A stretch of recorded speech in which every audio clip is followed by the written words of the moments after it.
Hey friends, I don't know how long you've been a part of the Nothing is Wasted community, but I know that you have been encouraged by the incredible stories of people just like you who have navigated their difficult valleys and found hope on the other side.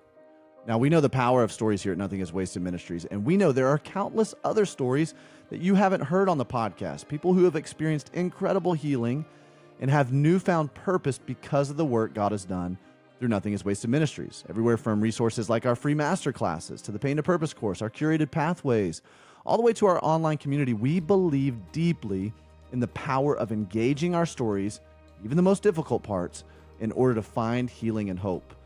That's why this summer, we'd love to invite you to be a part of our Give Hope campaign by making a donation of any amount to Nothing is Wasted Ministries. Now listen, by donating, you're not only paving the way for more stories like the one you're listening to right now to be heard and to give hope to so many, but you're also helping us bring healing to the one person who feels alone in their pain and is looking for encouragement and resources to help them through. This July, we are looking for 200 individuals who'd be willing to partner with us at a $20 a month level with a tax-deductible donation. Listen, together, we can reach more individuals, more nonprofits, more churches, more college campuses, even prisons, all of which we currently have opportunities in front of us to launch the Pain to Purpose course, with the Pain to Purpose course and through the podcast. Your partnership will also allow us to offer a brand new initiative called the Healing Leader Roundtable, which is specifically designed to help churches move their teams and their congregations through trauma, tragedy, major life transition toward healing and mission. And together we can also expand globally with our new translations of the Pain to Purpose course. We are currently in the works of trying to translate the course into Spanish, German, French, Ukrainian, and even Farsi. So would you consider partnering with us and being one of the 200 individuals to join us this summer? You've already seen the impact and the need for a ministry like ours just by being a listener to our podcast. We'd love for you to partner with us as we continue to bring hope for the many and healing for the one.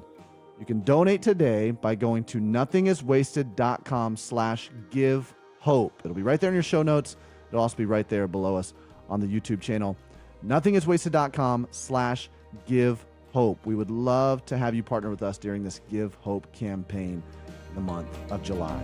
Hello, welcome to the Nothing is Wasted podcast. My name is Davey. I'm one of your hosts, and joining me for a couple of really special episodes, a guest co-host, Ken Roberts. Ken, thanks for being here on the Nothing is Wasted podcast. Hey, Davey, it's a privilege. I'm not sure I can do much with, Aubrey. There's going to be a big miss, big gap, but I'm here anyhow. I'm glad to be with you.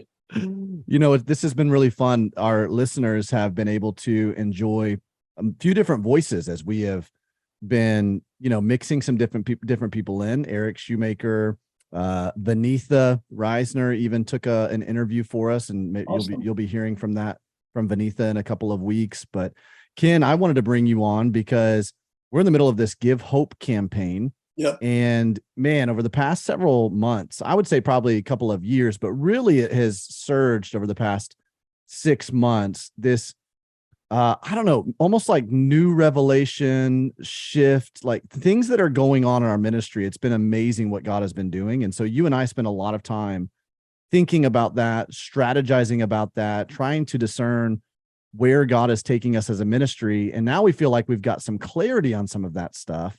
And we're like, okay, we need to tell people about this. We need to talk about this. That's why I have you coming and joining us.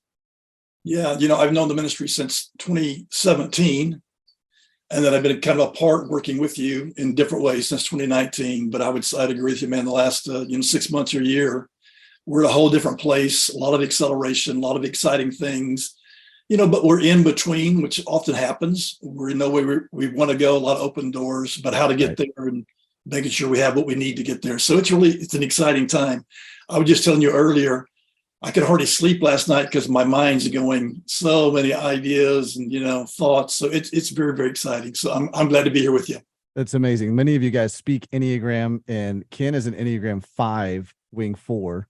And so he is like our strategic thinker. when it comes to, and so I'll frequently get these like download sessions that you have you have these like special revelations at night. And then the next day I wake up in the morning, I'm doing my quiet time, and then I start scrolling through Slack or scrolling through our emails, and you've got this like 4-page download that you got from the Lord the night before. And I'm like, oh, here we go. I know this is going to be rich. Yeah, that kind of happened last night. So, but I'm glad to really to serve you and serve the team in that way. It's very exciting. Well, we love having you a part of the team. And, Ken has been a part of the team for a while, and he's been a part of my life for a while. And if you stepped into the ministry at all, you have interacted with Ken on some level, whether it be if you're a pastor or a church leader and you've jumped on one of our Pain to Purpose church leader Zoom calls. Ken leads our local church effort in that side of things. He's local church development director. And then he's also our coaching director. So if you have interacted at all with any of our certified coaches, Ken is the guy that developed all of that. He was the one that came in and helped us to be able to meet the needs of so many different people who are going through so many different types of pain points. I remember, Ken, when you came and you were like, hey, I love what you and Christy are doing with coaching.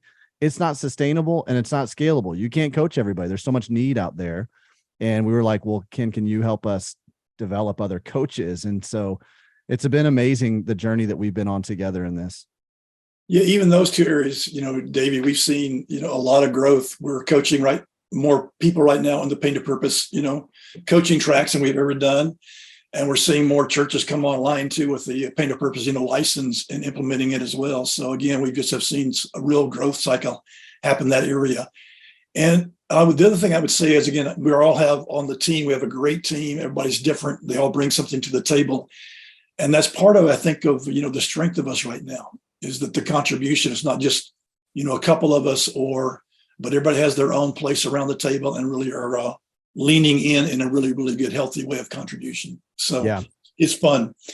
It is a lot of fun. We have a great interview today, by the way, Ken, and I think it's a very appropriate interview for us to have this conversation, because our interview today is someone that I've been wanting to talk to for a while, ever since what took place in her life took place. And, it was very public, at least for those of us who are in kind of church world or hearing about the happenings that are going around church world. And that conversation we had today is with Brandi Wilson. And some of you guys may be familiar with her story. Maybe you heard it, especially if you were in church world during the time that she and her husband Pete were pastoring Crossroads Church in Nashville. And then sadly, Pete made the decision to step away from pastoring the church and step away from the family as well. And so Brandi comes on to talk with us. She's now sharing about this a lot more publicly. She's written a book that she has actually at this point has just released that book. And it's an incredible resource, but I think it opens up our eyes a lot to the pressures that are church leadership and that surround that position of responsibility. And then also in general, though, aside from church leadership, just the pressures that surround marriage and family, and what can happen if you even just get a degree off, and over time, how there can be just a division between the two of you in this beautiful oneness that God has given us in marriage. And so it's I think a very critical conversation that we're having with Brandi. I'm really glad that she's talking about this, and she's opening up so much about this. Many of you guys who are listening, you've experienced, whether it's some kind of betrayal from a spouse, sexual betrayal. In fact, Ken, speaking of coaching, that's one of the largest areas that we receive inquiries about when it comes to coaching. It is. Yeah, that is a big one. That, probably connected to some type of trauma.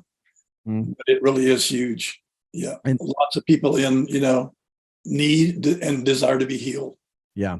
Divorce, separation, and here's the thing, and we get into this a little bit with the conversation with Brandi, but I think often we're not talking about what does it look like for redemption to take place after these things have happened in your life, right? And unfortunately, the church doesn't talk about this a whole lot. A church will talk a lot, especially in marriage series, relationship series, about how to date, how to get married, how to stay married. But what about when it doesn't go the way that you had planned? And how do you bounce back from that? How do you walk in alignment in God's redemptive story that he has for you, and really recognize who you are as a son or a daughter of God, not defined by whatever circumstance, situation, crisis that you've just walked through? Well, as you're aware, I work with a lot of, church leaders. That's what I've been doing, kind of full time for the last 7 years. And then with through Nothing is Wasted. So I'm really looking forward to, hearing this interview and learning myself from somebody who's walked through it in a different way. Yeah. Yeah. This is a great conversation. If this conversation really helps you and you want to tap into a little bit more of the resources that we have at Nothing is Wasted, you can go to nothingiswasted.com. There's so many things that we have there. We want to help you as you're partnering with God to take back your story. Brandi is an excellent example of partnering with God to take back her story. So why don't you lean in and listen to this conversation I have with Brandi Wilson.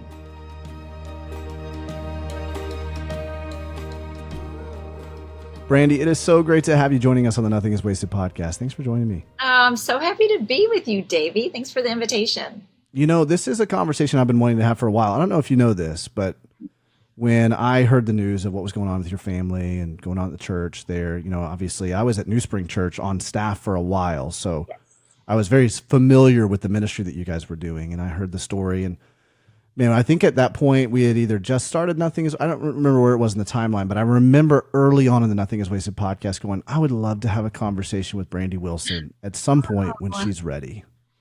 I'm so and honored. I just kind of wrote it up on the wall. And then lo and behold, our content producer comes to me and goes, hey, Brandi wants to we're having a conversation. She's coming out with a book. And I'm like, it was like a prayer fulfilled. I hate the fact that we're having conversations about this because that means we went through something so devastating and life upending. Right. But I also love the fact that we get to join in a kindred spirit right now, and we get to talk about how the Lord has shown up in our lives. So thank you. There's something about suffering and having a conversation with someone else who's been through immense suffering that creates a really beautiful connection. Yeah. That is for sure Holy Spirit led. Yeah. Well, can you tell us, for the folks who maybe aren't familiar with you, before we dive into your story and where God has shown up in that, can you just tell us a little bit about yourself now? Where do you live? What are you doing? Yeah. What are you involved in? Yep. I am a single mom of 3 sons. They are 22, 19, and 17. They have grown up way too fast. And we live in Franklin, Tennessee. All 3 of my kids play football. So my 2 older sons play D3 football, and at separate schools. Let me add that. They couldn't make it easy on me and go to the same university. So they are 2 different universities. And then don't we get some kind of a discount if we're all going to the same one or something? Right. I was like, come on, guys. Then I have a son who's a junior in high school, and I am just true a football mom. And I like to say I'm classy until kickoff. And I am the only person in the stands on Friday night with a cowbell. But I love that role. The boys and I live in Franklin, Tennessee, which is right outside of Nashville. It's, kind of a modern Mayberry, so to speak. And really love where we live and what we're doing. I work full time for a nonprofit called Leading and Loving It that helps, equip and help women in ministry thrive in their leadership so that they can lead and love it. And then I work part-time. I like to call it my single mom side hustle as a coach, who works with, I'm a certified coach who works with people who are walking through major life change, who feel stuck and can't figure out what their next best step is. And I've also, as you mentioned, authored a book that is coming out that I'm super proud of, where I just tell my personal story and how God chose to show up in my life as I chose to begin again. Wow. And that book is coming out in July, right? Mm-hmm. Is that correct? Yes, July 11th. At the time of this recording, you're a couple of weeks I'm from about that 2.5 weeks from that launch. So yeah, I can't believe you're brave. You told me just off air that you're about to head on vacation. You're going on vacation right before the launch of your book. What an amazing... Wow. Is it brave? I don't know. I think it's faith-filled is what it is. I think that's what that is. I feel like it's very needed. Yes. Wow. So July will be full throttle for sure. Man, well, congratulations on that, which we'll talk a little bit more in this conversation about that. I'll go ahead and want to make sure that if you're watching this or listening to this, that we've got a link there in the show notes right underneath the YouTube video here too. It's called Better Than Okay, Finding Hope and Healing After Your Marriage Ends. And I know there's so many people, Brandi, who are either they're standing on the precipice of that reality where their marriage is unraveling, and they don't know if something's going to be able to be turned around. They're fearing divorce is inevitable, or they've just experienced divorce. And, I'll say this, when my late wife passed away, I had a dream shortly after that she was divorcing me. And it conjured up. I woke up and I had all these emotions that I had not, I'd been wrestling with a bunch of other different emotions with her passing. But there was something so devastating, even more, about the emotions I was experiencing from that dream, just the rejection and betrayal there. Right. And I remember being very confused by that. And a pastor friend of mine said, maybe God's trying to help you understand what it feels like so you can somewhat empathize with folks who have lost a spouse through divorce. This is a devastating kind of loss. Will you share with us a little bit about your story? Because yours is very unique, and it's one that was done, unfortunately, was also in a very public way. Yeah, sure. I married my college sweetheart at the young age of 22. We had dated for 3 years, got married, started a church right outside of Bowling Green, Kentucky, where we had graduated from college, and we were there for 5 years, and then moved to Nashville and started a church, Crosspoint Church here in Nashville. And it was a really great, it still is, Crosspoint still exists, which I'm very grateful that it is continuing to thrive even with what it has walked through. But we moved to Nashville. We started a church here called Crosspoint. And Crosspoint just boomed. It was on, one of the fastest growing churches in the nation, multiple years. But more than that, I just love the community that we had created. I love where we live in Middle Tennessee. I love that people were experiencing God in a way that they hadn't. And the church was just really successful. We ended up having 5 different locations all over Middle Tennessee. And I was very involved with the staff. I was very involved with staff wives and females on staff. I was at staff meeting, having lunch with them every Tuesday. I worked from home, so I would go there in office out of the church offices just to, have some face-to-face interaction. And 14 years into that ministry, my husband at the time chose to walk away from the ministry, the church. He chose to walk away from our marriage and also our family unit. And I was devastated. It's life as I knew it ended overnight, essentially. And I think we both know that when your life publicly falls apart, it's been falling apart behind the scenes for a while. However, I never, ever expected the gravity of loss that happened upon his resignation. So he resigned in September of 2016. And pretty quickly after a divorce ensued, we had been living separated since March of 2016 in-house.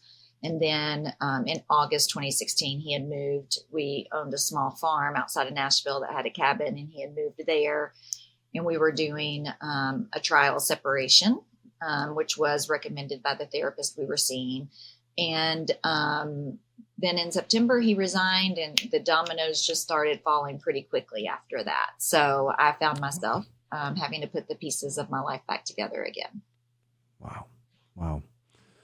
Man, Brandi, I just, just what an upending experience. I know that to those of us who are watching it from the outside, it seems so sudden.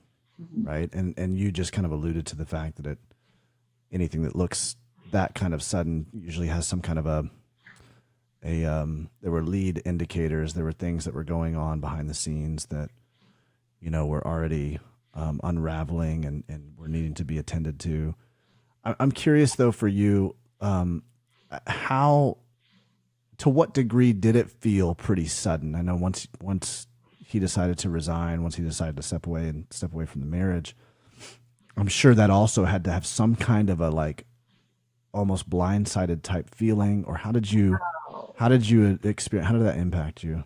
Yeah, I think Davey, we were in ministry and we had watched God restore a lot of marriages around us. Yeah. So I was just convinced that was what was going to happen in my case. I was, daily laying face down in my bedroom floor, begging God to restore our marriage, begging him to, make my husband's heart desire to do the work that it was going to take to fix what was broken. And that was not the story that God gave me. And I think the hurt that came with that and the level of rejection, I remember, in May during that in-house separation, we had to do a trip to Vegas for him to speak at a church there. And, we'd been in an in-house separation for 3 months at this point, sleeping in separate beds, but we had to pretend like everything was okay on this trip. And we had Sunday afternoon free before we had a dinner that night, and we were sitting by the pool, and he, out of the blue, said, "I've never really loved you." And I remember being gutted, and I'm sitting by a pool in Las Vegas where there are hundreds of people, and they are having fun, and they are enjoying their cocktails, and water splashing, and people are laughing, and music is loud, and my life is crumbling. And just the immense pain of knowing I'd spent 20 years married to someone who told me that they'd never really loved me. It took the breath out of me. And I didn't know how I was going to start again. I think, there's part of me that I now realize that when you're walking through a situation like that, people, when they're making choices that are hurting the people that they have loved, that they justify those choices by saying things that aren't true, by recreating their own personal narrative. But it is really hard to think, man, I gave you 20 years and you didn't love me. Yeah. Wow. I can't imagine that. Even as you're saying that, I'm like, exactly what you said. We often experience that people will try to say things to make it feel better for the choices that they're making, or, and so I can't imagine how much you were left reeling with, hoping and holding on to the fact maybe that isn't true. Maybe you did, but there was some kind of a divergent moment within this, or a, series of successive divergent moments that caused you to start to feel differently or want to pursue a different path. Right. But then also faced with this statement of, this whole thing has been a farce. It's not, it's just a house of cards. And I just can't imagine how you were feeling in that. What kinds of conversations are you having with God at that moment? I mean, I'm going to be honest, Davey, I reached a point where honestly, I would just lay in bed and say the name of Jesus over and over and over. I lost an immense amount of weight. I was obviously battling anxiety, depression, and I almost felt like a shell of a person. And that night particularly, I'm in the hotel room, and it's the middle of the night. I'm by myself. I don't know where he is. And I am so broken that, it was probably 45 minutes. I just said the name of Jesus over and over and over, because I know there's power in the name. Right. And I couldn't conjure up anything, a beautiful prayer or powerful prayer, anything like that. So I just laid in bed and said the name of Jesus and wept. Wow, man. You, in these moments, you look back and you go, well, let me kind of set the context with this. I just had a counseling session on Monday for me.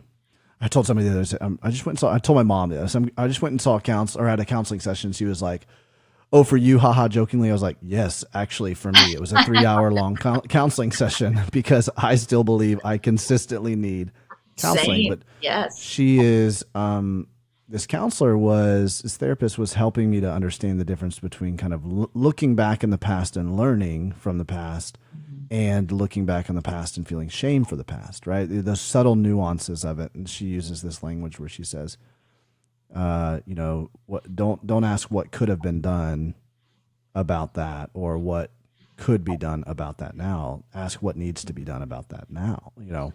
What needs to be done? Well, if there's nothing that needs to be done about something that happened in the past, there's nothing that needs to be done. Yeah. Can't change it.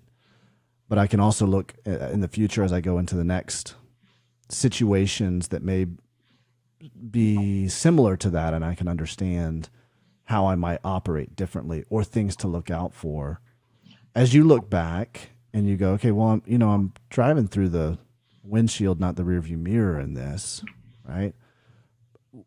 But when you look back, do you see some indications, some signs, some hints that would say, oh, I just wasn't looking for, I just got blindsided by that. Now I would recognize those as there's something going on here. We should probably stop, step back and get some help Yeah. And I think there are a couple of things that come to my mind when you ask that question. The first being, we had grown up together. So and when I say grown up, we met at 18. Yeah. We dated for 3 years. We were married for 20 years. So that relationship began when we were kids. And I think you only know what you know. And you only experience what you've experienced. And a lot of the dysfunction, I allowed because I thought that was normal. And a lot of the dysfunction and manipulation and distrust, I probably enabled, thinking I was doing the right thing. I'm a 2 on the Enneagram. So I'm like, partner, companion, helper. Right. So unknowingly, I, at the time, probably did allow some things that shouldn't be allowed. And that doesn't mean I didn't push back on certain things.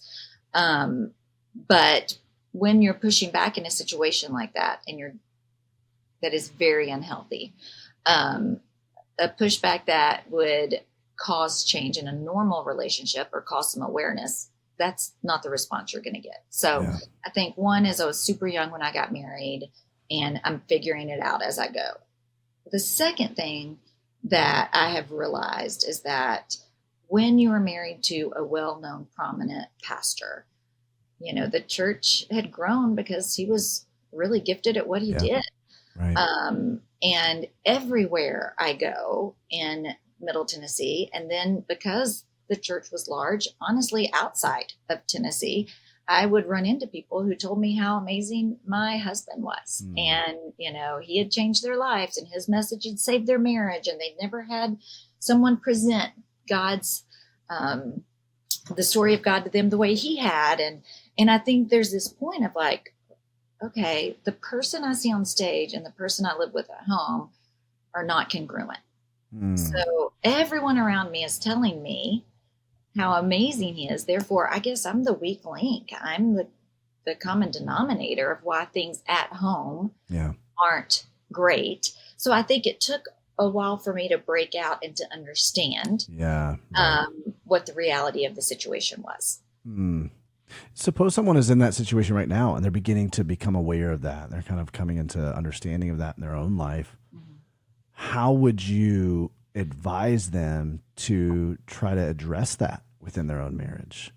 I mean, I know your situation is extremely unique, and there's so much of there's a gamut of experiences with everybody. But suppose you're coming where you're realizing, wait a minute, this isn't healthy, this isn't right, and I need to say something about it. I need to address this. I need to try to repair this. What does that look like? Yeah, well, I think for sure you need to get a third party involved. I think individual therapy and couples therapy is huge. And I, like you, have continued therapy. I'm, 7 years out, and I still see my therapist on a very regular basis. So I think therapy is great. I think I would start recording in a journal some of what you're experiencing to be able to see the pattern there. I think when you see the pattern of that kind of interaction and the unhealth that comes with that type of communication, then that helps you to think you're not crazy. I think what ends up happening in scenarios like mine is I spend a lot of time thinking like, I guess I'm crazy. That is not what happened, but I'm being told that's what happened. And so I think in recording that, that ends up helping you see that pattern. So you realize like, this isn't just me. And then, you need to find trusted people to be able to process with, even outside of that therapist. And when I was brave enough to have some when I say 1 or 2 conversations that I was honest in, I didn't feel like I had to protect him. I was hearing similar things from those that were closest to him. So a lot of things were clicking into place. And then there is a book I read it actually post-divorce, and it just gave me language for a lot of things. But it's called Why Does He Do That? And the subtitle is Inside the Minds of Angry and Controlling Men. And it's written by a guy named Lundy Bancroft. And he is a therapist who has worked years in situations of verbal and emotional and physical abuse. And he's just pulled together all of this research. So it was really great to give me language, especially for the manipulation pieces and the pieces where I was thinking I was crazy, to help me understand and see through what was really going on at that time. Wow. I know that you probably want to be sensitive about communicating when it comes to your kids, but I mean, from your perspective, how in the world do you walk your kids through this? We'll talk about in a second, like the ministry side of things. And I mean, gosh, there's so many different faces and so to speak, that we wear in ministry, and then groups that we're having to lead and trying to figure out how to shepherd in the wake of all of this as well. But what about shepherding your kids through this? Yeah, it was so scary to shepherd my kids through this because, their therapist said to me, your kids have experienced 2 divorces, the divorce of their family and the divorce from the church. Their community. So they had lost their community as well. So, one, I tried to just be super honest with everything that was going on. And when I say honest, I mean age appropriate honesty. They could only handle so much. And what my oldest son could handle at 14, my youngest son at 9 wasn't ready for. So you have to definitely have those individual conversations to lean in and be honest with what they're able to handle. I also had this moment with God really early on. My divorce was final, but I was still living in the same home. I sold that home a couple of months after my divorce, but I was having my quiet time that morning. I was reading in Joshua where the Israelites have finally reached the Jordan, and they've been wandering for 40 years, and they're getting ready to cross into the promised land, but they're being chased by the Egyptians, and they reach the Jordan. It's at flood stage, so it is deeper and wider than normal. And Joshua tells them that they're going to cross anyway. They're going to carry the Ark of the Covenant. So the first priest who steps into the Jordan, the water, the Bible says, the water piles up in a heap. And, immediately I think laundry, because I have laundry at all times, but this heap was more like a barrier of protection. And I think I've read that story so many times, Davey. I'd done that story in the flannel graph in Sunday school when I was a child. So I knew this story, but God just really leaned in a different way when I was reading this story, because I was so lost about how to spiritually lead my kids through this divorce, how to spiritually lead my kids in their relationship with the church and their individual relationships with God. And for me, I felt like I had to do it all. So if we're looking at this story in the Bible, I felt like I had to carry the Ark of the Covenant on my own. I had to take that first step into the Jordan on my own. I had to hold back the water on my own. I had to protect my kids on my own. I had to lead them across the Jordan where they know that danger is right behind them on my own. Right. Then I had to step into the promised land on my own. And when I'm praying through this scripture, I so felt God just impress on me, like, Brandi, you're doing it all, and that's not your job. Your job is to stand on solid ground, which is what the Jordan was. Once the priest stepped, it says the riverbed was solid, dry ground. God said, your job is to stand on solid ground and to hold my truth. Your job is to stand on solid ground and to allow your kids to see you love me. Your job is to carry my kingdom so that your kids can see that. My job is to carry the Ark of the Covenant. My job is to hold back the waters and protect your kids. My job is to lead your kids to the promises that I have for their life. And it is probably as close as I could say I have audibly heard God in my life say, you might be a single parent, but you are not parenting alone. Wow. And it was this power of, okay, I'm not doing this on my own. God is walking this through me. And Davey, I think there is this, as parents, I myself am a believer who does believe that nothing is wasted and that God can give purpose to pain. And if I believe that can happen in my life, then I have to also believe that that's true in my kids' life, that the pain that I never wanted for them and the story that I never wanted to be written, divorce to be part of their own personal stories, that if I believe God's going to give purpose to my pain, I have to also believe that he's going to do it for my kids as well. Wow. Man, what's so reassuring too, Brandi, right? What a weight that just gets lifted off of your shoulders as people are listening to this right now. I can just feel and sense weights just being lifted off of their shoulders, saying you don't have to carry this. This isn't yours to carry. You just take that step and stand on firm ground and watch the supernatural work of the Lord. I love the fact that Ephesians 6 says, when you've done everything to stand. It's just, we're just called to stand. Right. And, other places in scripture, another part of the journey of the Israelites, and it says that when they were crossing the Red Sea, God told them this, you will not have to fight this battle. Yeah. Watch and see.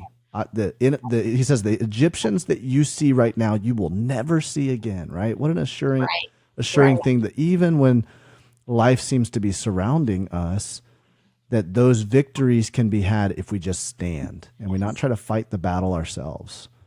Wow. That's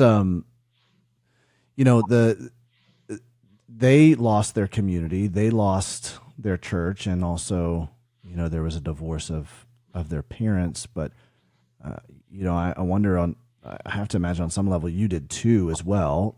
Of course you lost the position that you had, the influence, the leadership but there's probably all kinds of secondary losses that are cascading in your own life as this thing is unfolding. You want to talk about that a little bit, talk about the ministry and the church and just where that left you from a sense of what you were doing, this kingdom work that you were doing, and now due to someone else's decisions, you're now you're in the wake of that. Hey friends, I wanted to share a special invitation with you, our Nothing is Wasted podcast community.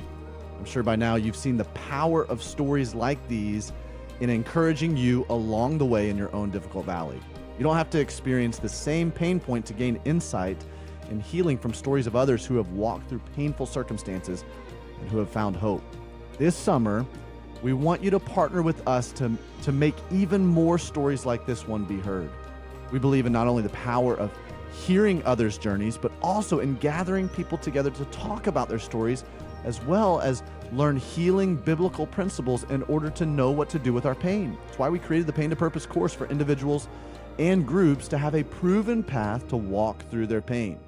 I want you to hear what an impact the Pain to Purpose course and all of our other Nothing is Wasted resources are having on my friend, Pastor Damon Howell, and the church that he pastors, the Blended Church in Indianapolis, Indiana. Take a listen to this. As a pastor, it's also important that I come alongside people, and we actually run the Pain to Purpose program here at the Blended Church, and it has been absolutely incredible to see the lives that have been touched and changed through the program.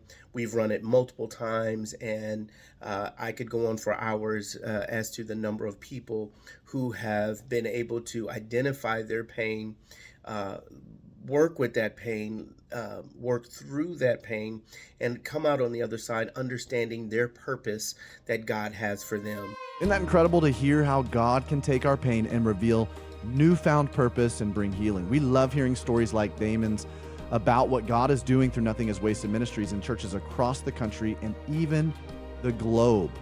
If you're ready to be a part of this hope-giving campaign, join us by donating any amount at nothingiswasted.com/give hope, and together we can offer healing for many, hope for one. We're looking for 200 individuals who would join with us at a partnership level of $20 a month or more in this Give Hope campaign. So nothingiswasted.com/give hope. Yes. And I think that was part of the biggest struggle for me, is it's someone else's decisions. had impacted my life so greatly. Yeah. And you're right, my community totally changed. I went from being surrounded by thousands of people to only talking to, 3 people and my therapist on a regular basis. And 2 of the 3 people I talked to didn't live in Nashville. So they lived, one in Vegas and one in Florida. So I went from being surrounded by a ton of people to living a life that was very isolated. Now, I at times wanted to be completely isolated. I'm an introvert by nature, super relational, but definitely an introvert. So it's easy to isolate. And I had to choose not to isolate, to continue to talk to those people that I trusted in my life. But it really was a rebuilding of community for me. Honestly, I really enjoy what would probably be seen as a smaller life that I live now in a smaller community. But I think I learned what it means for people to show up for you. I learned what it means to truly be pastored by someone.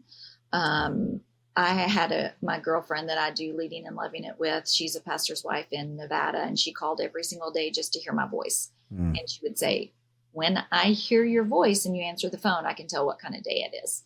Wow. And I think one of the things my community taught me is that they allowed me to take the time I needed to grieve. And I think often when we are walking as a support system through grief, because we love those people, we want to move them through that grief quicker. Yeah.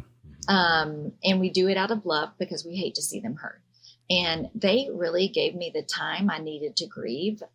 They never hurried me through that. They never told me I wasn't healing quick enough. They never said, you should be over that by now. They just allowed that time, and they continued to show up in the way that I needed. So I think support system, when you're walking through pain in your life, is outside of God and a great therapist. It's right up there in the 3 most important things that you need to have in order to handle that situation in a healthy way. Wow.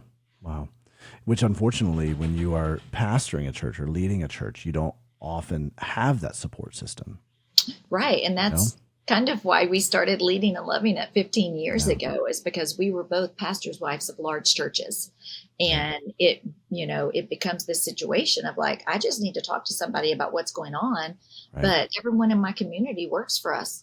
So how do I talk to the people who are local? And I reached out on Twitter about 15 years ago to my friend Lori and just said like, hey, we read each other's blogs and we're friends on Twitter. I have a situation going on at our church I need to talk to someone about, and I don't have anyone here. And we had an instant connection, and a friendship was born. And then Leading and Loving It really grew out of, how can we take the friendship we've created when one of us lives on one side of the country and the other is, on the West Coast? How do we give that gift of community to other women in leadership? I think the one thing about the time we live in is that you can have community with people who don't live in the same city, thanks to cell phones and Zoom and FaceTime. And being able to travel a little bit easier than we used to be able to. So that community can be created, but you're going to have to look for it, and you're going to have to work in order to make that happen. Wow. Well, you don't know this. I haven't told you this yet. I got an opportunity to tell Lori this, but right before my late wife Amanda was killed, it was probably maybe a month before. Yeah. You guys did some kind of online virtual conference or get together or something. Conference. Yes. And she had just gotten turned on to Leading and Loving It, and she was so excited about attended that conference. I still see her lying on on our bed with the laptop in front of her, watching it, and just really excited about this ministry that was helping pastors' wives. And I know it was very meaningful for her. Thank you for sharing that. Oh, yeah. Well, such a blessing to me. What you guys are doing is so impactful and so necessary because, as we just said, in church context, church leadership context, you don't often have the support group that you would want. You are the support group for everybody, it feels like. Right. And so You find yourself in these spaces where you aren't able to talk about what's going on, and so it ends up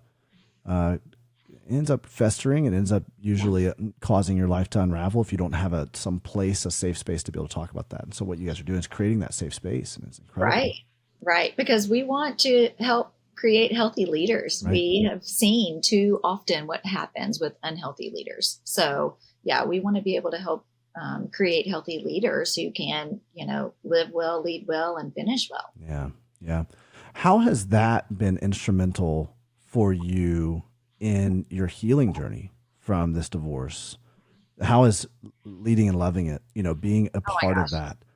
Talk to me about it, because frankly, I mean, I watched from afar a little bit going, I wonder if she's still a part of this. I imagine you probably had to wrestle through some of those, like, am I still a pastor's wife? And so here I'm leading this ministry that's for pastors' wives specifically. Talk to me about that. What was your experience with that? I had two experiences early on that were game changers for me. And one of them is with Lori, who you just referenced, my best friend.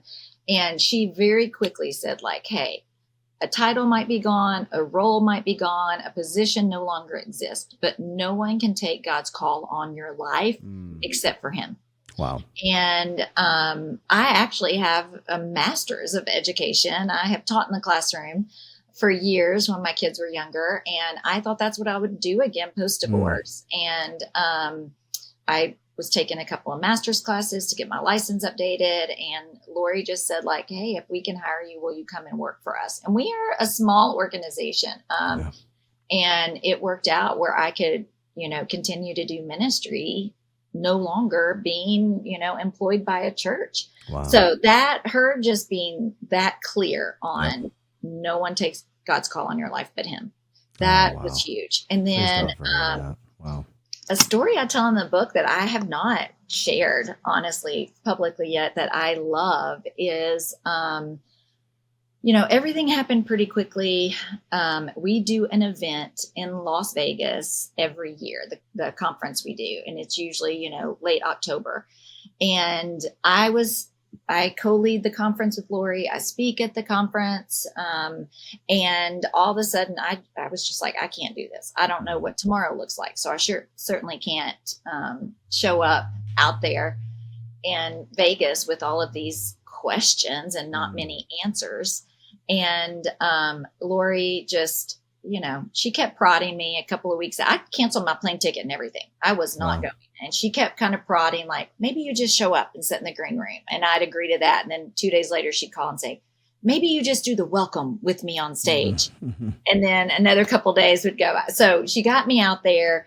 A piece that most people don't know is I actually filed for divorce on a Monday afternoon after a really terrible counseling session. And where my husband was very clear he did not want to continue in the marriage. And I had a consultation with an attorney, and I went that afternoon and signed papers because I had legally been told that it would help me get the upper hand in regards to custody, which was what was most important to me. So I go on a Monday afternoon, I sign papers. I fly out on Tuesday morning at 6 a.m. to Vegas to kick off this conference at 2 p.m. Wow. So I filed for divorce, and the only people that knew it outside of my attorney was my best friend Lori, one of my other best friends, Lisa, and my parents. That's it. Wow. No one else knew.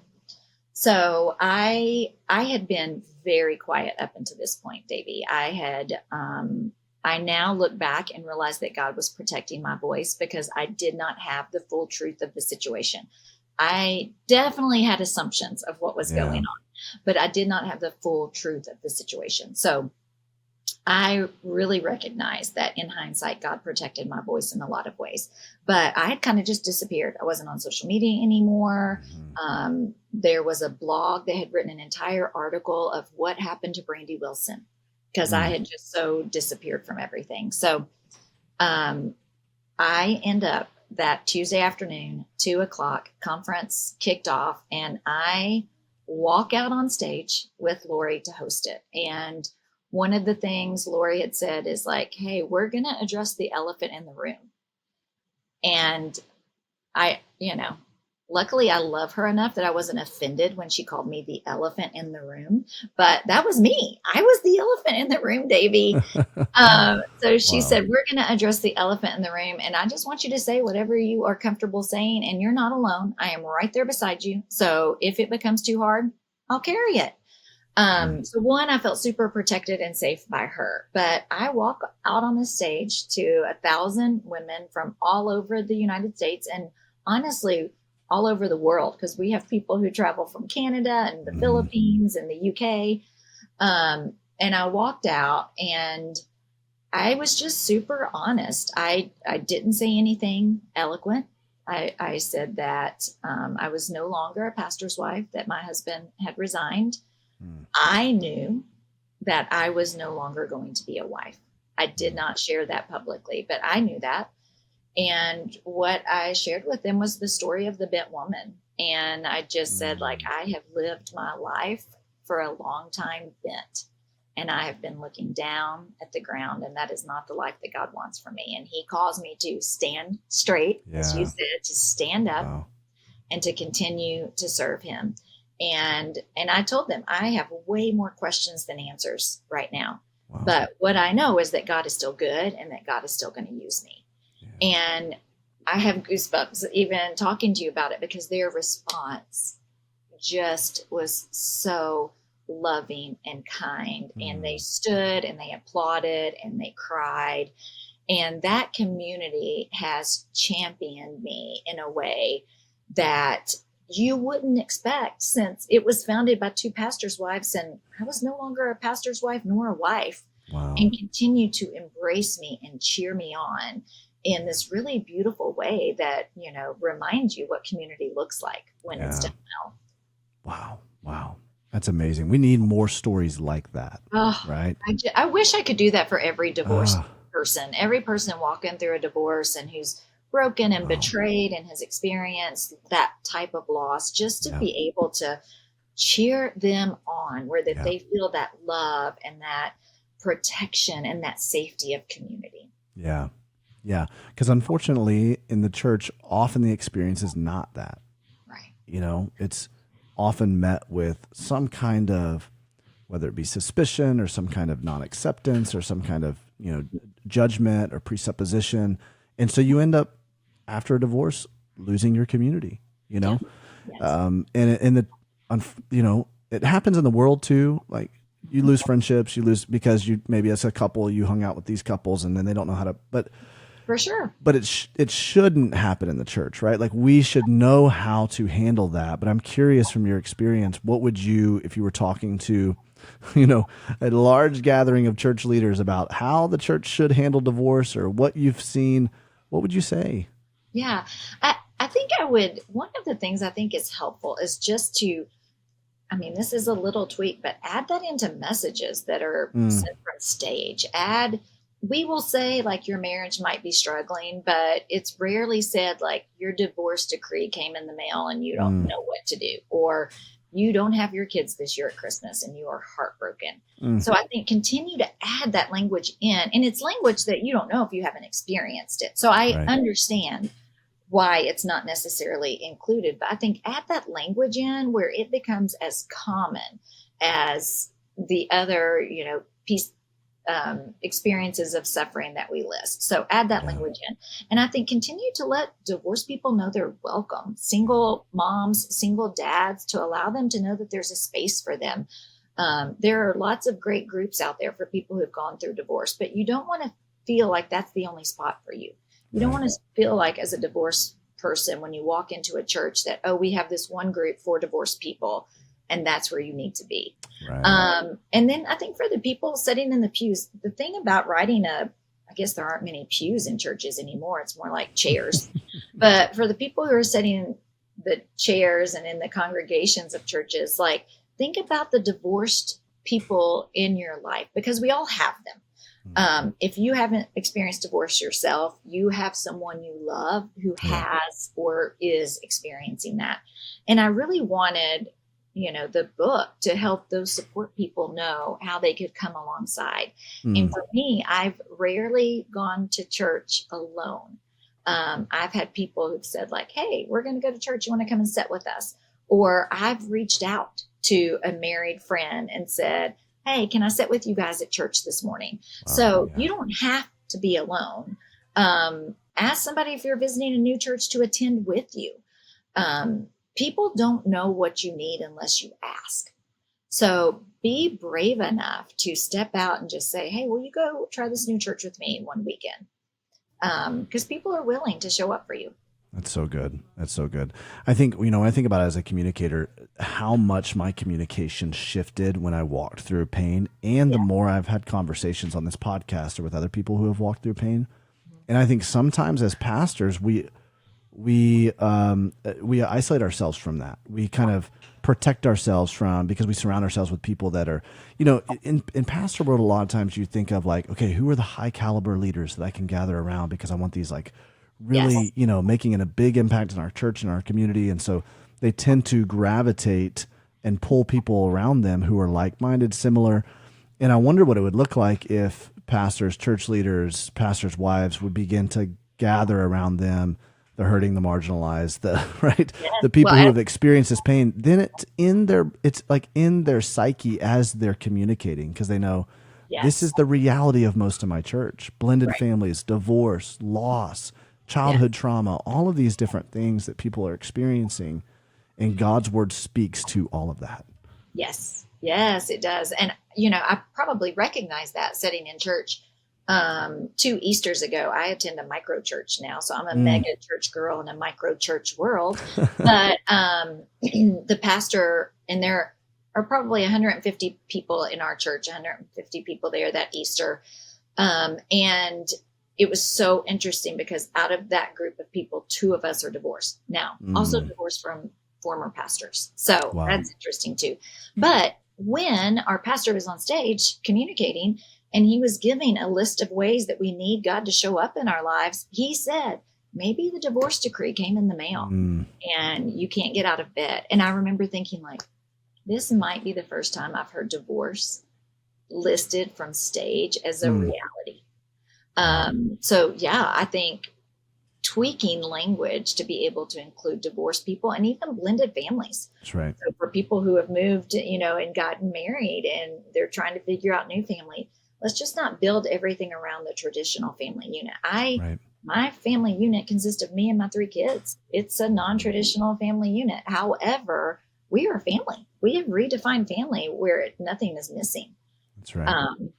And I'm grateful for that. Wow.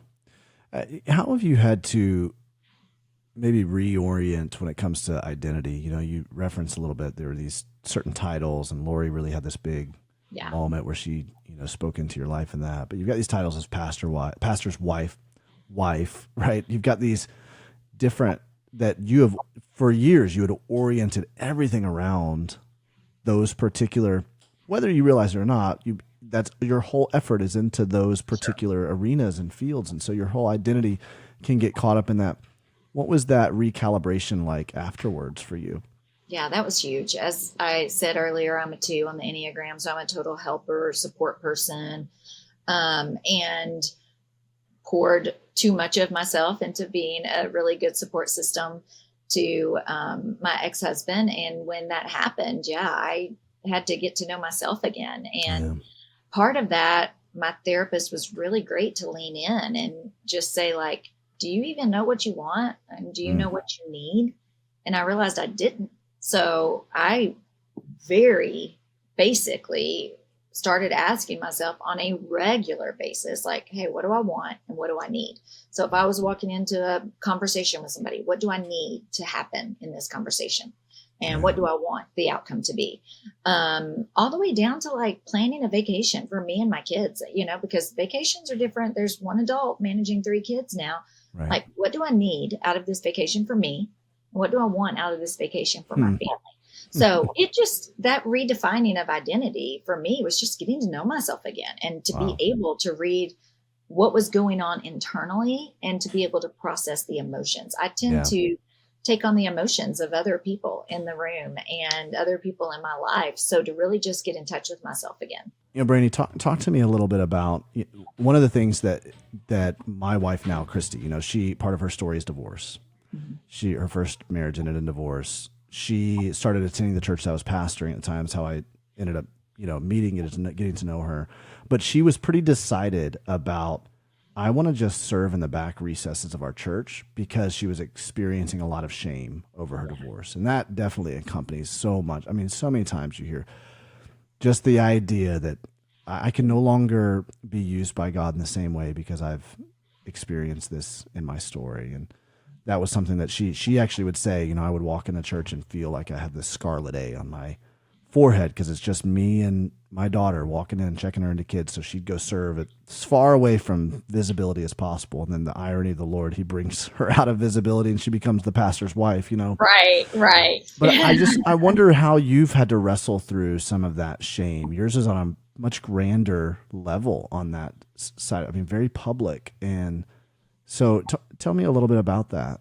Yeah. And I think, I didn't realize that shame was something the majority of divorced people felt until I started talking to more people who had been through divorce. And what I realized is if we were at a coffee shop or a restaurant, that their voice would drop when they said they were divorced. So we'd be in regular conversation like, yeah, so my kids are 10, 12, and 14, and I got divorced 3 years ago.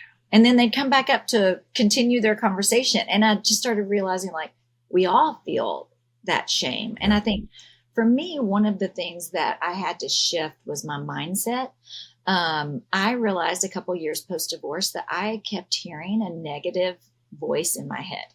So if I'm getting ready to start a coaching business, I start hearing, you're not a good time manager, and, you really don't have great business skills, and you're definitely not a leader. And I remember just having this moment where I'm like, whose voice is that in my head? And realizing it was actually the voice of my ex-husband, and becoming super conscious of, I don't want that voice in my head anymore. I want it to be God's voice in my head. So sitting down and be super intentional with my Bible and my journal of, what does God say about me? And what do I know to be true about myself? Because I've been doing this work on identity, to remember who I am and who I'm created to be. So what do I know to be true about self? And I just stuck Post-it notes all over my house, on my laptop, in my car. Whose voice do I hear? Let it be God's. So that shame would not overtake me. And I think if we all dig in to identify what that negative voice is in our head, sometimes it's an elementary school teacher who told us that we weren't smart enough, or maybe a coach who said we wouldn't amount to anything, or a past relationship, or maybe even a parent who spoke negative things over us. If we take the time to identify that voice and prayerfully, repeatedly ask God to remove that voice and replace it with who he says we are, it really helps take away that shame in our lives. And it helps release us. We're looking for release from that shame, and God's there to provide that release in leaning into him. Wow, man, that's so good. That's so good. Brandi, I'm curious, as we close, you've no doubt had the opportunity to interact with so many women, and probably men as well, but who are experiencing divorce, have found themselves in the throes of like that moment where they've found out their spouse has been unfaithful, or their spouse is leaving.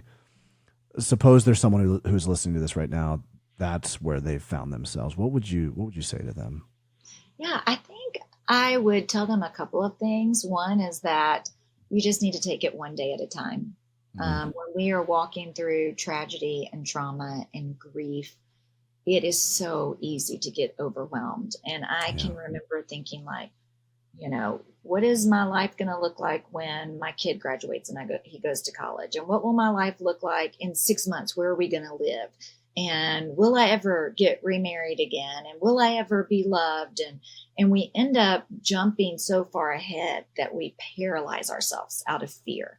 So to remember that you just have to take it one day at a time.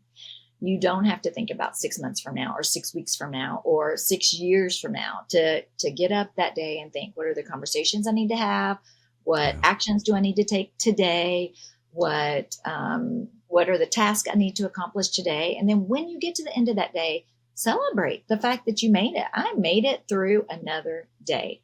and to just take it one day at a time. And I think the other, Davey, in those conversations that you've mentioned, I have gotten to talk to a lot of people walking through divorce, and they do ask, am I going to be okay?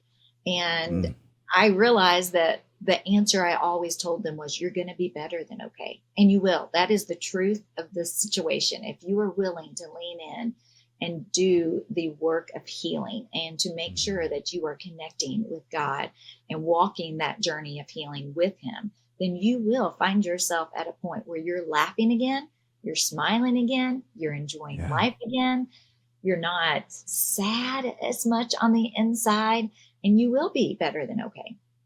Yeah. Wow. That's so good. Brandi, thank you so much. This has been awesome. I want to make sure everybody gets access to Better Than Okay, Finding Hope and Healing After Your Marriage Ends. We're going to put a link right here in the show notes, and everyone needs to pick this up when it releases. July, what's the release date for it? July 11th, 7/11, National Slurpee Day. I'm so National honored. Slurpee Day. You know, that makes a lot of sense. National Slurpee Day, 7/11. Oh, Brandi, it's been remarkable to see how the Lord has been working in you and through you after this. And I'm so proud of you. I'm so proud of the work that you're doing as you're leaning in.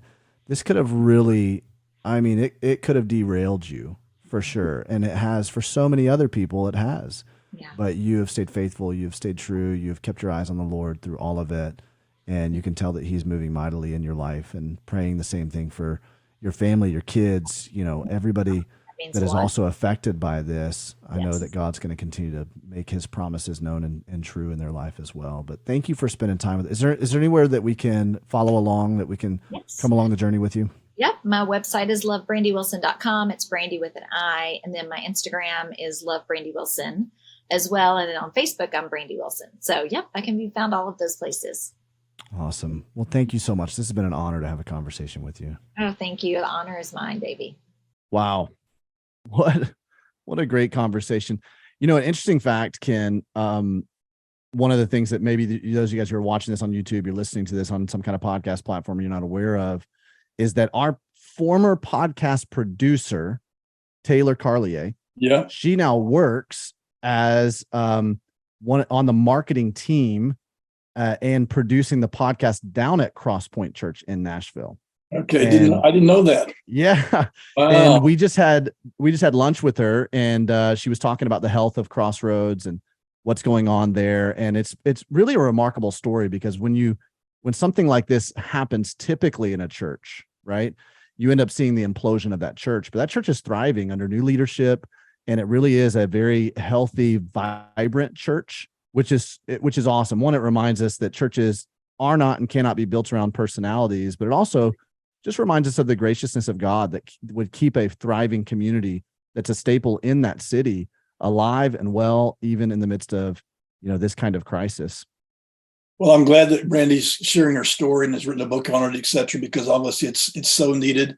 And oftentimes, people who have a large public profile like that, they need to go underground for a while just for their own process and their own healing. But then some of them don't come back up and really share from a healthy point of view, kind of where they're at in their journey. So it helps all of us who are in the trenches of leading and in the local church to hear a voice that's been there.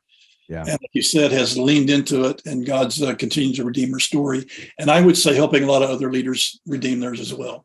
Yeah, so true. This is going to be such a great thing for leaders to derive encouragement from, because there's a lot of leaders that find themselves at the point of crisis, which is, by the way, something you've been doing for a while now. Even before you and I connected, you were helping leaders, business leaders, marketplace leaders, church leaders of all sorts, helping them in places of what you call caution, crisis, convergence, multiple different facets of their life.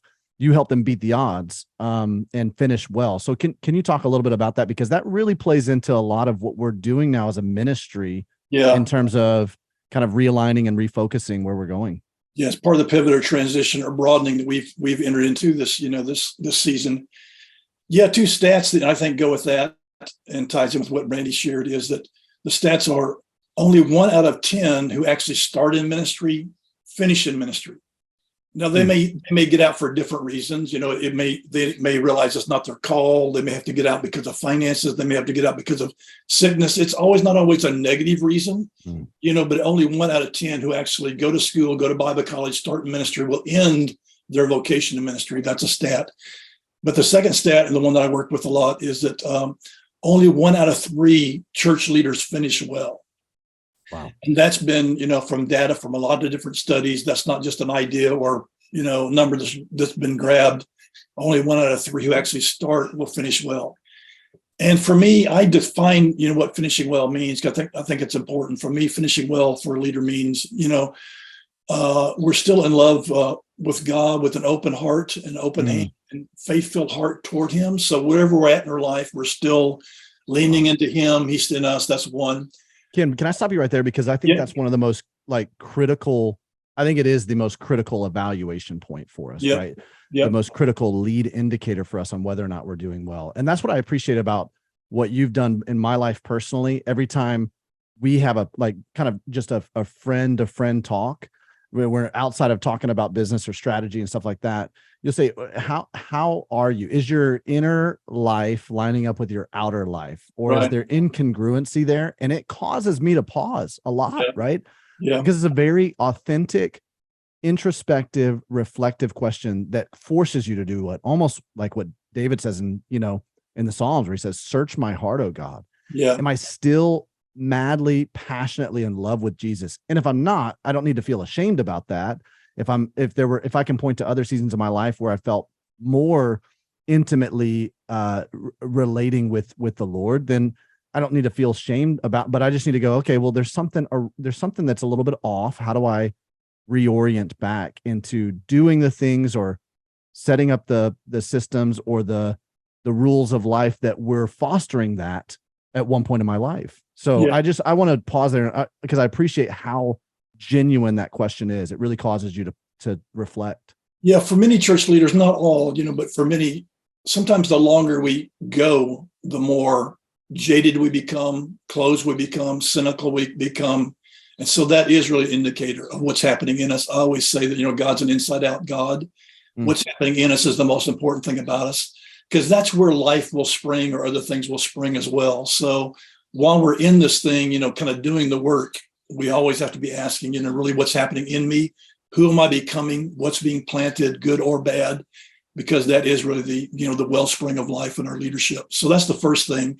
So the longer we go, are we still in love? Are we still faith-filled? Are we still open-handed? Are we still pliable in our heart toward God?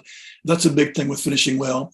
The second thing, again, are we loving our wife, our spouse, our kids, our grandkids, and our circle of influence, and showing an example of ongoing leaning into our life and God with them. So our circle around us, that's the second thing. And then the third indicator I talk about finishing well is that we're still leaning into our assignment in the kingdom in whatever season we're in. And those assignments are going to change. Sometimes we're a lead person, sometimes we're writing, sometimes we're speaking, sometimes we're an intercessor, sometimes we're coaching others. So it will always change, but we're still, no matter where we're at, we're still kind of leaning into whatever that assignment is. And I think that's the Matthew 25, well done, good and faithful servant. That's right. Yeah. We've been so that's what I've done and what I do, and I love doing it. It's part of my own journey. And then what I also help with other leaders with, there's usually 2 times where many leaders get stuck, and the most critical season in the life of a leader of whether they will finish well or not. And one is what I call the caution/crisis zone. For some people, it's a direct crisis. For you, with the passing of Amanda, it was a direct crisis. For me, I lost my wife 19 years ago in a car accident. I was pushed into a crisis. Right. For other, it's simply a caution. They know they're in white water. It's the accumulation of pressure in our marriage. It's the accumulation of betrayal. It's the accumulation of disappointments. It's the accumulation of conflict. And what happens is we know we're in white water. And what I say is how we navigate that white water can determine whether it becomes a crisis or not. So I call that the caution versus crisis zone. That's the first big one. And that's really the most critical one. Every leader will go through it at some point. Eugene Peterson wrote about it. He calls it, the Badlands. Every leader will go through the Badlands, and we will at some point. So that's a very critical juncture. And the second one is what I call convergence. It's not my language. It's been borrowed from others who've talked about this. But convergence is when a leader is moving into the next area of their focus and the next area of their sweet spot for their kingdom contribution. They're taking their sovereign foundation, their life experiences, their ministry experiences, their gifts, their passions, what has shaped them, and they're finding what are the 3 nails I'm supposed to hit next to make the most contribution. And many leaders will stall out right before that and not move into convergence. So that's what I do, and that's what I love to do. And I'm honored, honestly, I'm honored to be a part of Nothing is Wasted in helping individuals, but also a lot of leaders move into those areas and hopefully finish well. Right.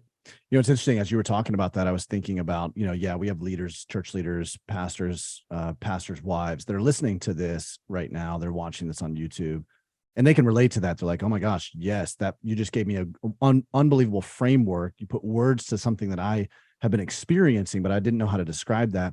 That framework is also the same framework that everybody's going through, right? I mean, we work with so many people who are in crisis, who have found themselves in maybe seasons of life of whitewater. We talk about the avoidable pain points and the unavoidable pain points, things that we can't control, that were done to us or that were brought into our life outside of our control. And then avoidable pain points, things that, as a consequence of our own choices, or maybe our life came to a place of whitewater in such a way that we were not stewarding it well. It led to poor decisions. And so we found ourselves in these places of pain because of that. And so when I'm sitting there listening to them going, man, this is not just a leader's journey, right? But this is also everyone's journey. Yeah. And that critical place is in the Badlands, getting stuck or getting paralyzed in that and not being able to move into the redemptive purposes that God has for you in convergence. With Pain to Purpose, we talk about what it looks like to begin to triangulate. Okay, how has God built me?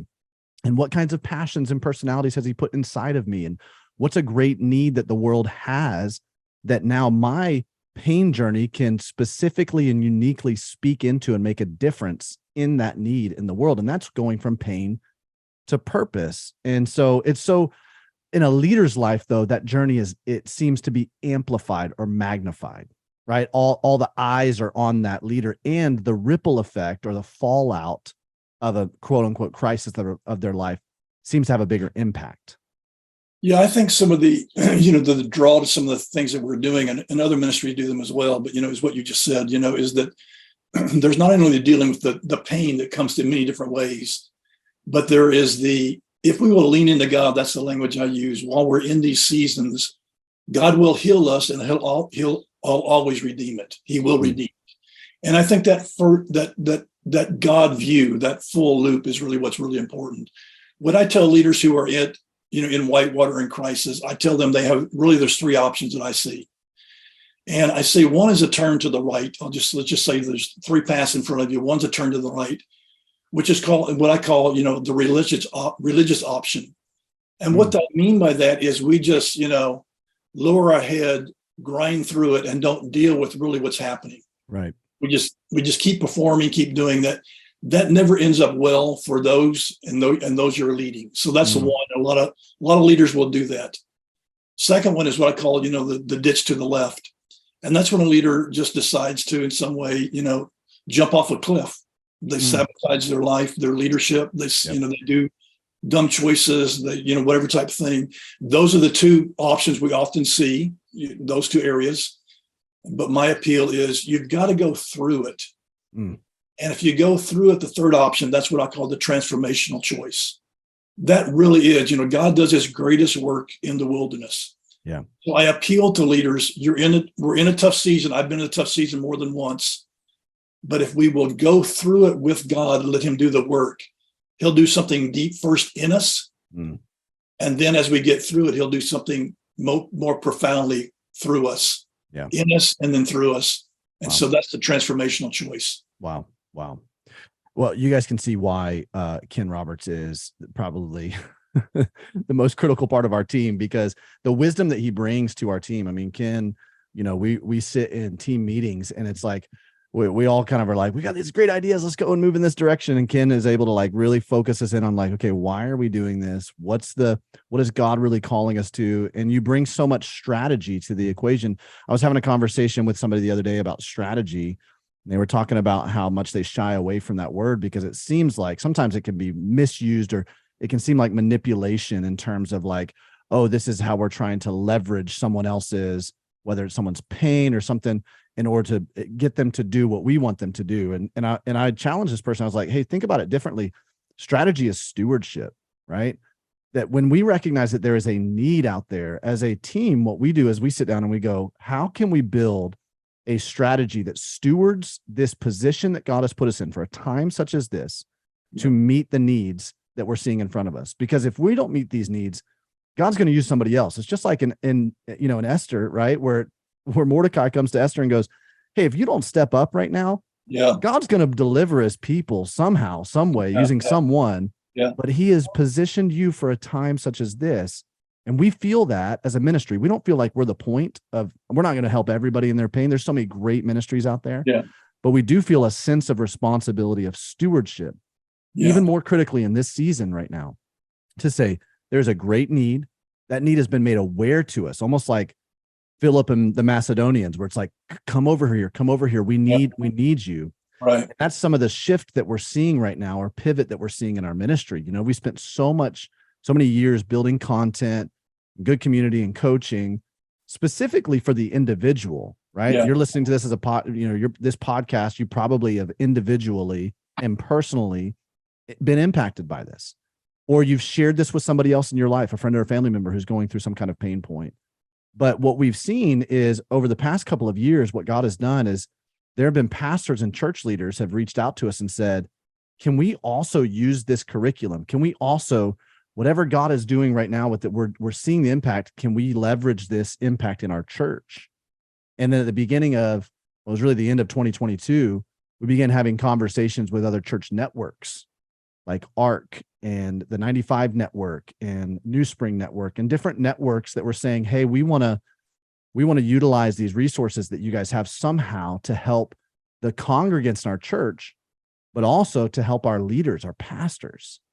And so, when it comes to strategy, there's so many times, Ken, and you know this, we can plan, like man plans his ways, but God directs his steps, Right. Yeah. You can kind of plan like, oh, this is what we think is going to happen. And 5 years ago, I would have never been able to tell you, first of all, that Nothing is Wasted Ministries was going to be a full-fledged ministry and not just a podcast. Right. And would have never been able to tell you this is what we would be doing. Yeah. But as we're just following the lead of the Lord, we're seeing God open up some of these doors, which is why we feel like we're at such a critical stage of our ministry right now. We're poised and positioned for major impact.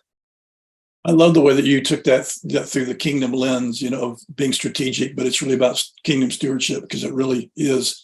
And you're also aware, I think, that, the idea around success, as we've often put it, in the Western world, biblically has more to do with faithfulness. That's how it's defined. Wow. Being faithful with what God's given us. And Davey, I can say, I think this is true in our hearts, that we're just in a season where we're trying to be as intentional as we can, but with humility. We're also trying to be faithful to steward what God's given us. Like you said, that we've kind of we've stumbled into. Yeah. And yet it is a very, very important time in the life of our ministry. Yeah, it's very true. We're going to talk more about this next episode. We have a great episode next week, by the way, with none other than Christine Kane. Yeah, well, awesome. I mean, the GOAT, right? So you won't want to miss this, but Ken's going to be back on with me to co-host that episode. We'll talk more and dive deeper into what we're doing. But I want to make sure that you guys understand we're in the middle of this Give Hope campaign. And the reason for this is we are unapologetically asking that if you have been impacted by this ministry, if your friends or family have been impacted by this ministry, would you consider partnering with us financially? Absolutely. We want you to partner with us in prayer. I mean, we could use, when you're going into the darkness, right, into people's pain, this is the area the enemy wants to paralyze people, I feel like, the most in their life. Yeah. There's so much spiritual attack that happens on our family, on the families of our team members. So we need your prayer. But we also want to ask you to partner with us financially. During this Give Hope campaign, we're looking for 200 people who would be willing to say, hey, I will partner at a $20 a month or more level, or a $200 a year or more level, that would say, I've been impacted by this. I want to continue to pay this forward so more people can be impacted by this. And so what we're doing is we're asking you to help us we're doing Give Hope, and it's called Give Hope because we feel like there's hope for the many, but healing for the one. And so what we're doing is we're sharing some stories of people, individuals who've been impacted by this ministry. So you can go and hear the testimonies of people where Nothing is Wasted Ministries intersected them at a very critical moment and brought them to a place in their relationship with the Lord where they could find hope and healing. And so if you go to nothingiswasted.com/givehope, nothingiswasted.com/givehope, we actually have a couple of things there. We have some of those stories. We have a video where I'm just explaining some of the stuff that's coming down the pike. Ken and I will talk more about that as well in the next episode. We have a place where you can partner with us, where you can give, you can sign up to give in that recurring donation. And we also have a PDF right there that opens up. It's kind of like this big document that opens up a lot of where we're going, what kind of why we are strategically in some ways pivoting, what kinds of things are opening up, how we're broadening the ministry, the different things that are coming down the pike. And so you can, if you're the type of person that likes to read through strategic plans, you get a very big glimpse into our strategic plan over the next 3 to 5 years. And that's what's so cool about this, Ken. This is probably the first time in our ministry's history that we've had so much clarity, such a revelation from the Lord, that we feel like, oh, we can create a strategic plan for the next 5 years. Yeah, I'd encourage people, if they're that type of, where they enjoy that information and that you've opened that up to them, it's like opening up the hood, being able to really get a really, really clear of where we've been, where we're hoping to go, and what we need to get there. Yeah. So we'll talk more about that next episode. If there's any way we can help, we would love to help you as you're partnering with God to take back your story. You can go to nothingiswasted.com. We'd love to encourage you to rate and review the podcast on your podcast platform, Apple Podcast app. It's really helpful for us to hear how this is impacting you. And we'd love for you to subscribe to the YouTube channel. Make sure that you share anything that we've got going on right there so more people can have access to these encouraging stories. And next week, we have a conversation with Christine Kane. Ken will be back with me. Go ahead and listen to this little clip. And I remember saying to one, this is where this part came out, to a person, I said, Jesus is the only one that split time, not COVID or not a riot or not political instability. Jesus did. Therefore, if in 1 Corinthians it says all the promises of God are in Christ Jesus, yes and amen, then if Jesus split time, all the promises of God are in Christ Jesus, yes and amen. Therefore, if whatever promise God has for our lives and our churches, they're still in Christ Jesus, yes and amen, because he is the same yesterday, today, and forever. So nothing's actually changed, even though everything's changed. The only difference is we had hoped things would look different now. We had hoped those people would come back. We had hoped we would not have been betrayed. We had hoped we would not have had so much loss or so much grief or whatever it may be. Just like the disciples on the road to Emmaus, we had hoped.